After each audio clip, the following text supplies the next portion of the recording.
we're back with Emil. So, as creator and founder of Native Son, Yes. tell us about how all this came about.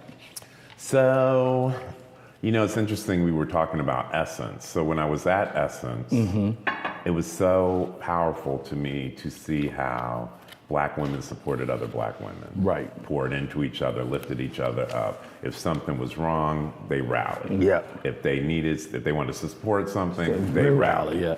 And I thought, wow, this could be transferable to my experience to Black gay men. And I just would sit there and I was inspired by what I was experiencing, right? Seeing Lisa Nichols or, Angela Bassett working alongside Mickey Taylor, like it's empowering. Right. Seeing Michelle do her thing. Right. And so when Time Inc. and Time Warner separated, they laid off 500 people across all their brands. I was one of the people. Okay. And I was like, what am I going to do now? And I wanted to start my own thing, but I didn't know what it would look like. Right. And then publishing was starting to take a downturn with digital. And I was like, I don't know if it's about doing a magazine. So I went to India for 6 weeks on my Eat, Pray, Love tour to kind of settle my spirit, figure out what I wanted to do next. I was journaling. I was in Kerala, which is in the south of India, at a Ayurvedic retreat. Why India? An ex lived there who is Indian American. He moved there, he has family there. And he had been trying to get me to come, but it's like such a long flight. Right. It's such a big country. So I was like, I'm not coming for like New Year's for 5 days or something. Right. So when I got laid off, he was like, well, perfect time to come because you don't have nothing to do. Exactly. I was like, oh, okay. So went back and was like, went there and we're just friends, it's cool. Right. But I wanted to go somewhere where I didn't know the language, where I didn't know the culture, where I would be completely uncomfortable. Okay. So that was purposeful. Right. So I hung out a lot with him. He has businesses there. I was helping him with social media, stuff like that. I had another friend who works for Deloitte who happened to be there on an assignment, who's Black and gay. And so he and I traveled a little bit, and then I traveled by myself. So when I was in the South at Kerala, I was journaling, and I literally heard a voice that said, Black gay men. And I kept thinking about, well, what does that look like? And then I said, okay, I'm gonna just keep praying on it, thinking about it, writing about it. But I was excited about it. And my biggest thing was I hated walking into clubs or a store or down the street and you see another Black gay man and we don't speak to each other, we throw each other shade, we don't act like we exist. And we're actually reflections of each other. Right. So that was the biggest impetus to starting Native Son.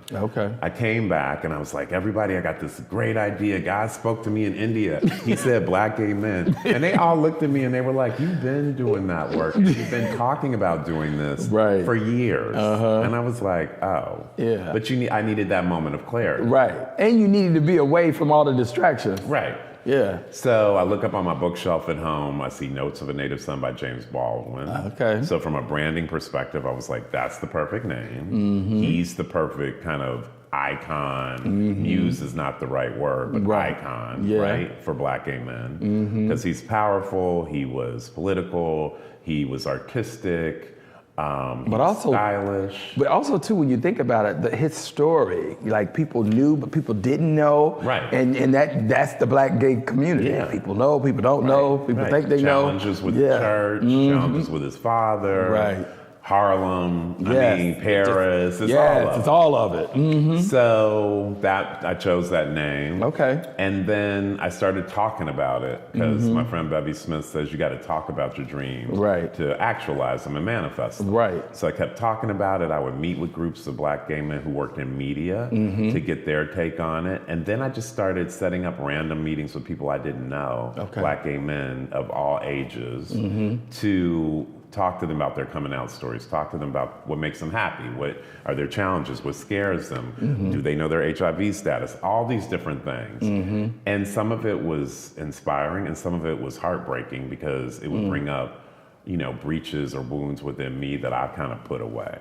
So I realized that there was a need for this and people were excited when I talked to them about it. And then I just put together a PowerPoint presentation of what my vision of Native Son would be, the types of people we could honor, and the things that we could do, and initiated it by doing these awards dinners that were small, like 50 Black gay men, interprofessional, intergenerational, but people couldn't bring guests because I wanted people to be able to be vulnerable in the space with other Black gay men and be forced to speak to other Black gay men. Okay. And so we did the first one. The first sponsor that came on was Cadillac and General Motors. Okay. Then Belvedere came on, and then HBO. Okay. And so for the first one, we honored DeRay McKesson, Don Lemon, and George C. Wolfe. Okay. It was covered in the New York Times. Twitter went crazy. I'm getting emotional.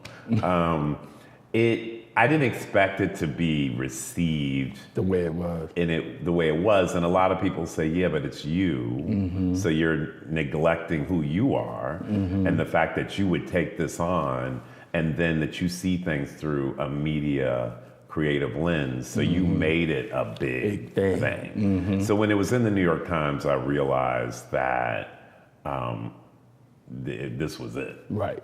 Yeah. Right. So where do you see it going? What's the mission?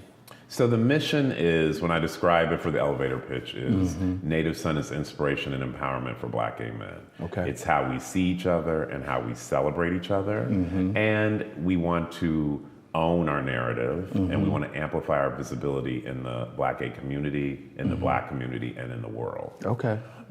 So our tent poles will be mentorship, visibility, and kind of our narrative, and then HIV and AIDS, because we are affected the most out of any group by the HIV/AIDS pandemic. So that's a problem that we need to focus on. Right. How do you feel that you need, what's your strategy, I guess, in execution this year as you move forward?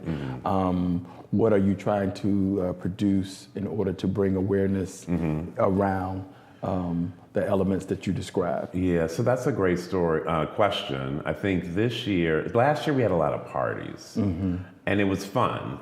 But it started to feel like we were losing the mission a little bit. And then people were like, oh, we want to come in and partner with you. We want to do this. We want to open it up. And I was like, it can't really be opened up yet. Right.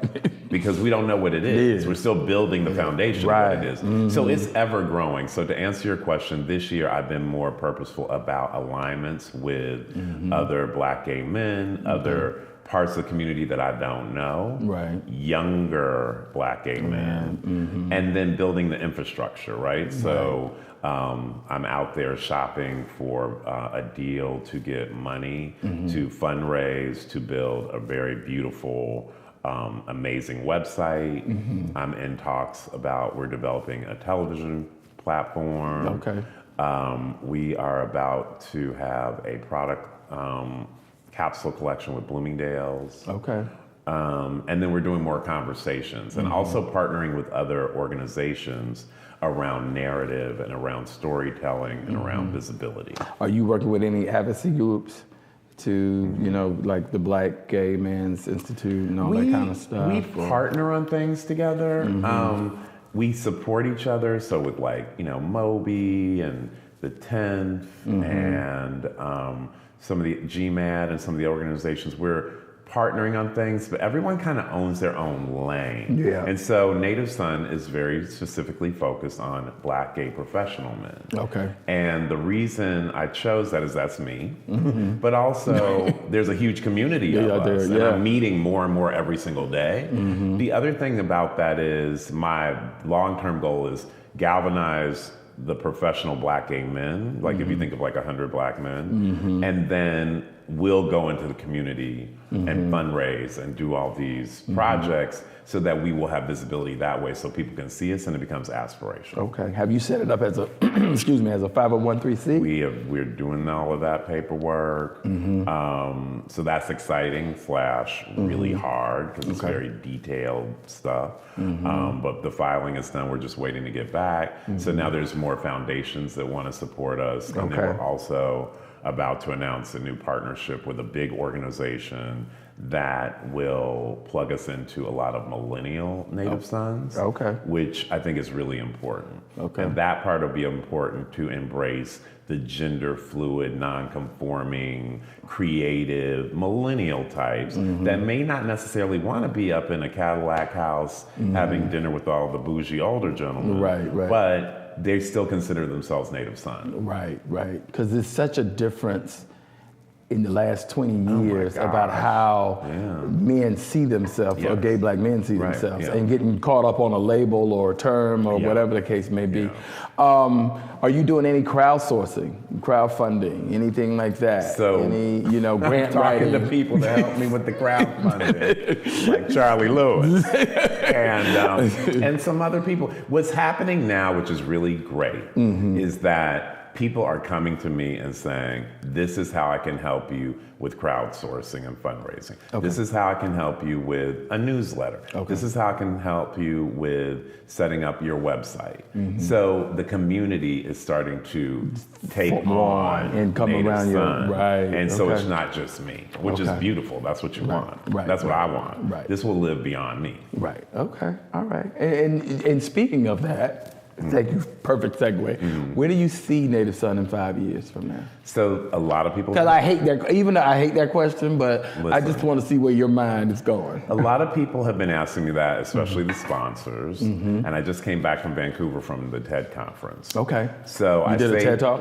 I didn't do a TED Talk. Okay. I will be doing one next year. I'm planning that. All right. But what was amazing was that question and being at TED is making me think bigger about Native Son. So now 2 weeks ago, I couldn't have answered this question. Okay. The answer now is I would like to see us have 1 million people engaged, 1 million black gay men engaged in Native Son, have a website, have a mentorship program that is a worldwide platform.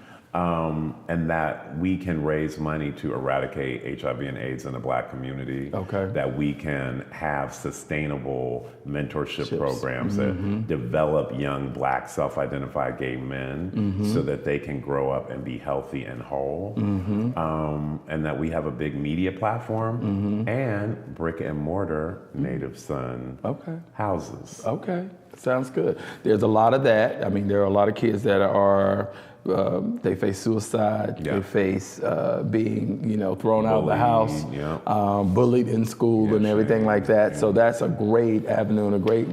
Have you ever thought about? And I lost my train of thought. I'll come back to it. But with Native Son.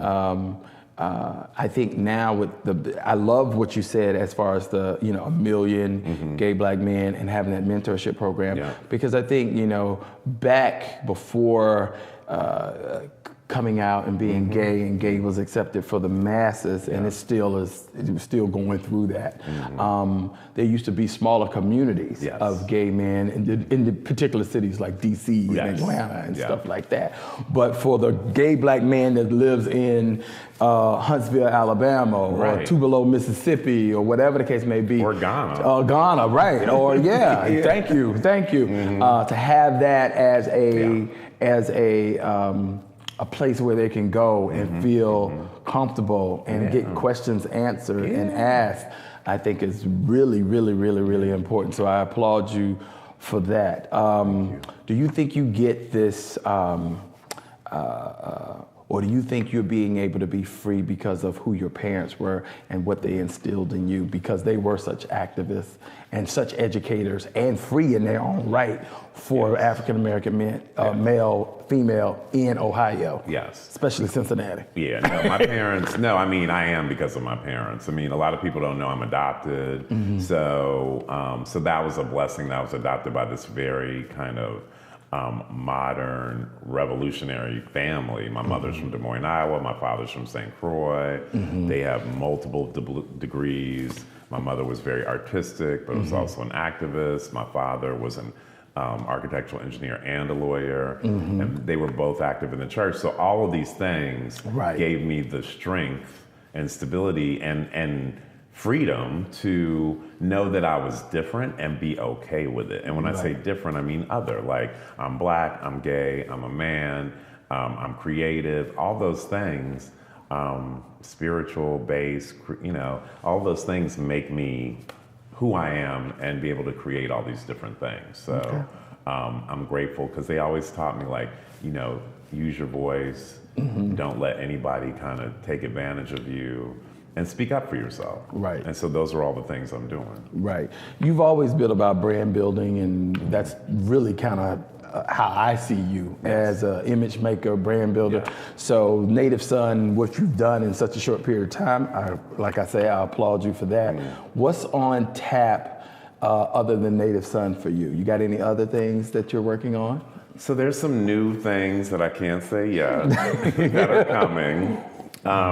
I will say this. You did say you're West Indian, so I know you got so you know I jobs. can't stop. I think that we live in such challenging political times right now, and I think, they say it's a sin if you don't use your talents. Yeah. So I have all these media talents and these branding talents and the activism talents.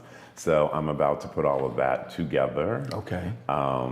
In a new partnership that is going to help amplify our voice as the Black community and Black culture and kind of revolutionaries, so that we can have a voice and have our say in the world. So more is coming. All right, sounds good. Well, final question, how do you love the way you live?